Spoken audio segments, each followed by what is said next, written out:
আসসালামু আলাইকুম ভিউয়ার্স, আমি মোহাম্মদ আমিরুল ইসলাম। আপনাদেরকে জানাই আন্তরিক শুভেচ্ছা ও অভিনন্দন। প্রতিবারের মতো আজও আমি আপনাদের সামনে একটি ভিডিও টিউটোরিয়াল নিয়ে হাজির হয়েছি। তো আমার আজকের টিউটোরিয়ালের বিষয় হচ্ছে পিসিতে বুট ডিভাইস মিসিং ও তার প্রতিকার। ভিউয়ার্স, আপনারা দেখছেন যে আহ, আমি একটি স্ক্রিন রেখেছি। অনেক সময় এরকম হয় অনেক ভাইয়ের পিসিতে যে একটি ব্ল্যাক স্ক্রিন আসে তার পিসি অন করার পরে তখন লেখা থাকে এরকম যে boot and select proper boot device, reboot and select proper boot device or insert boot media in selected boot device. অথবা এমনও আসতে পারে মেসেজটি যে boot device is not found, please insert boot media and in selected boot device.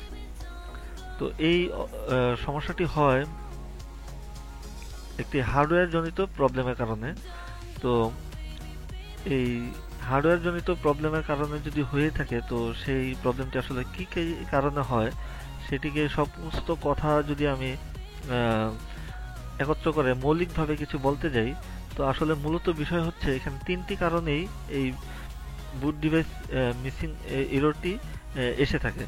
তো সেক্ষেত্রে সেই তিনটি কারণ আমি এখানে লিখে রেখেছি, আপনারা দেখতে পারেন। যে একটি হলো, প্রথম কারণ মেইন বোর্ডের সাথে হার্ড ড্রাইভের সংযুক্তি বিচ্ছিন্ন, মানে হার্ড ড্রাইভের সাথে মেইন বোর্ডের যে এই সমস্ত কেবল কানেকশনগুলো থাকে সেগুলো কোনো লুজ কালেকশনের ফলে। দুই নম্বর কারণ হতে পারে এটা যে হার্ড ড্রাইভের যে কোনো সাময়িক বা অসাময়িক প্রবলেম, নষ্ট বা ক্র্যাশ হয়ে গেলে, যদি আপনার হার্ড ড্রাইভ কখনো নষ্ট অথবা ক্র্যাশ হয়ে যায়, সেক্ষেত্রেও বুট ডিভাইস পাবে না। আরেকটি হলো যে ইচ্ছা বা অনিচ্ছাকৃত কারণবশত বায়োসের সেটিং পরিবর্তন হয়ে গেলে। অনেক সময় দেখা যায় কোনো একটা অনবশত কারণে আমাদের বায়োসের সেটিংস নষ্ট হয়ে যেতে পারে। সেক্ষেত্রে ফার্স্ট বুট ডিভাইস সিডি রোম আর সেকেন্ড বুট ডিভাইস হার্ড ড্রাইভ আমরা অনেক সময় সেট আপ করে থাকি ডিফল্ট, কিন্তু অনেক সময় দেখা যায় যে হয়তো এরকম হতে পারে যে আমার হার্ড ড্রাইভটি সে পাচ্ছে না, বায়োস পাচ্ছে না। তো সেক্ষেত্রেও এরকম হতে পারে। অথবা আমার বুট ডিভাইস অপশনে আমার সেটিংসটি ডিফল্টভাবে দেয়া নেই, যার কারণে এরকম সমস্যা হতে পারে। আর ৪ নাম্বার অপশন একটি থাকে, যেটি হলো যে আপনার উইন্ডোজ যদি ক্র্যাশ করে, সেক্ষেত্রে এই সমস্যাটা হতে পারে। তো সেটা আসলে মূল বিষয় না, আমি জাস্ট মূল বিষয়গুলো ফলো আপ করার চেষ্টা করছি এখানে। বিকজ আপনারা জাস্ট একটু বুঝে নেওয়ার চেষ্টা করবেন।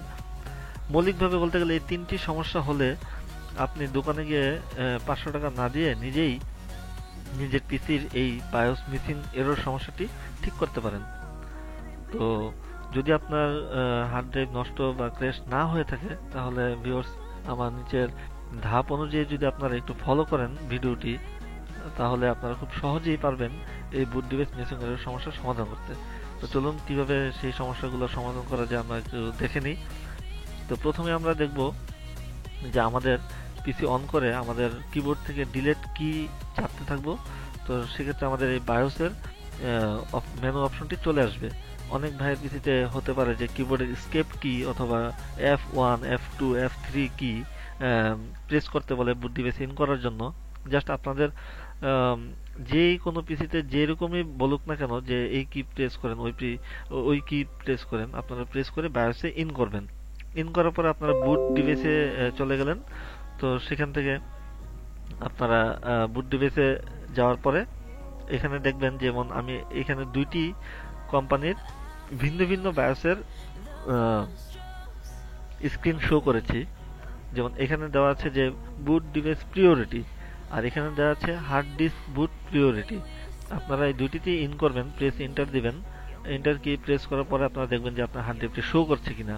যদি শো করেই থাকে, তাহলে আপনি ফার্স্ট বুট ডিভাইস সিডি রুম, সেকেন্ড বুট ডিভাইস হার্ড ড্রাইভ। অথবা যদি সিডি রুম না থাকে, সেক্ষেত্রে আপনি ফার্স্ট বুট হার্ড ড্রাইভ দেন, দেন আপনার পিসি রিস্টার্ট করুন।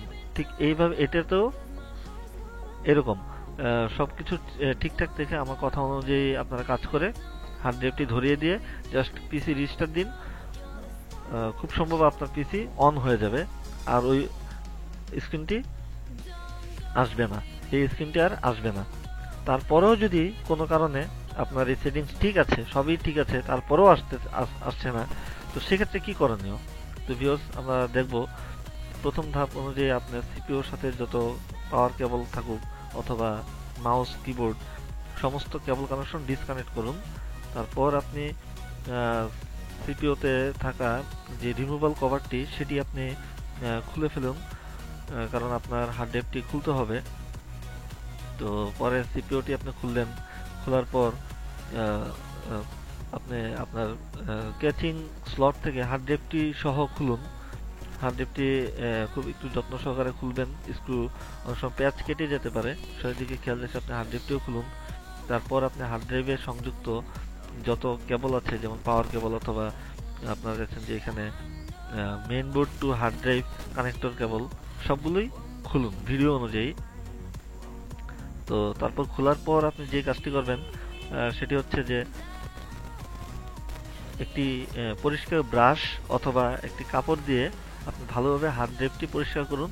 তার চাইতেও বেশি ভালো হয় আপনার র্যামটি খুলে পরিষ্কার করুন এবং পুরো সিপিইউটাকে ব্লোয়ার মেশিন দিয়ে, অথবা মানে ব্লোয়ার মেশিন বলতে হাওয়া যে মেশিন দিয়ে দেওয়া হয় সেই মেশিন ইউজ করে পুরো সিপিইউটি আপনি খুব ভালোভাবে পরিষ্কার করুন। তো সবকিছু পরিষ্কার করার পর আপনি যে কাজটি করবেন সেটি হচ্ছে যে আপনার সমস্ত কেবল আবার ঠিকভাবে কানেক্ট করুন। আর ভিউয়ার্স খেয়াল রাখবেন কেবল কানেকশন করার জন্য যে আমাদের সিপিইউতে অনেক কেবল থাকে, তো সমস্ত কেবলই যেন সঠিকভাবে সঠিক জায়গায় লাগানো হয় এবং যাতে সেখানে কোনো লুজ কানেকশন না থাকে সেদিকে খেয়াল রেখে সমস্ত কানেকশনগুলো আপনি আবার লাগান। তো লাগানোর পর আপনি যে কাজটি করবেন, আপনার হার্ড ড্রাইভের পাওয়ার কেবলটি হার্ড ড্রাইভে লাগাবেন। তো তারপর হার্ড ড্রাইভে লাগানোর পাওয়ার কেবল লাগানোর পর আপনি যে কাজটি করবেন সেটি হচ্ছে আপনার main board to hard drive, এখানে যেই অনেক ভাইয়ের পিসি থাকে যে এই কেবলটি রেড কালার অথবা ইয়েলো কালার, তো সেই কেবলটিও লাগান। এক কথায় সমস্ত কেবল হার্ড ড্রাইভের যত কেবল আছে সবগুলো আবার লাগান। অনেকের ছাতা পোর্ট থাকতে পারে মোটা, সেটাও লাগান সতর্কতার সহিত। অনেক সময় পিনে ভেঙে যাওয়ার একটা আশঙ্কা থাকে, তো আপনারা লাগান। লাগানোর পর আপনি যে কাজটি করবেন, সমস্ত কিছু লাগানো হয়ে গেলে আপনি আবার পিসির কেসিং স্লটে হার্ড ড্রাইভটি যত্ন সহকারে প্রতিস্থাপন করুন। আর হার্ড ড্রাইভটি এখানে লাগানোর পর, কেসিংয়ে লাগানোর পর আপনি হার্ড ড্রাইভের সাথে যত স্ক্রু আছে একটু মনোযোগ দিয়ে আস্তে ধীরে ধীরে সুস্থে স্ক্রু ড্রাইভার দিয়ে আপনি লাগান, যাতে স্ক্রুর প্যাচ কেটে না যায় অথবা হার্ড ড্রাইভটি যেন লুজ না থাকে। সিপিইউ নাড়াচাড়া করলে যেন হার্ড ড্রাইভটির কোনো সমস্যা না হয় সেদিকে খেয়াল রেখে হার্ড ড্রাইভটি আবার প্রতিস্থাপন করুন। তারপর আপনি সিপিইউর রিমুভাল কভারটি আবার লাগান।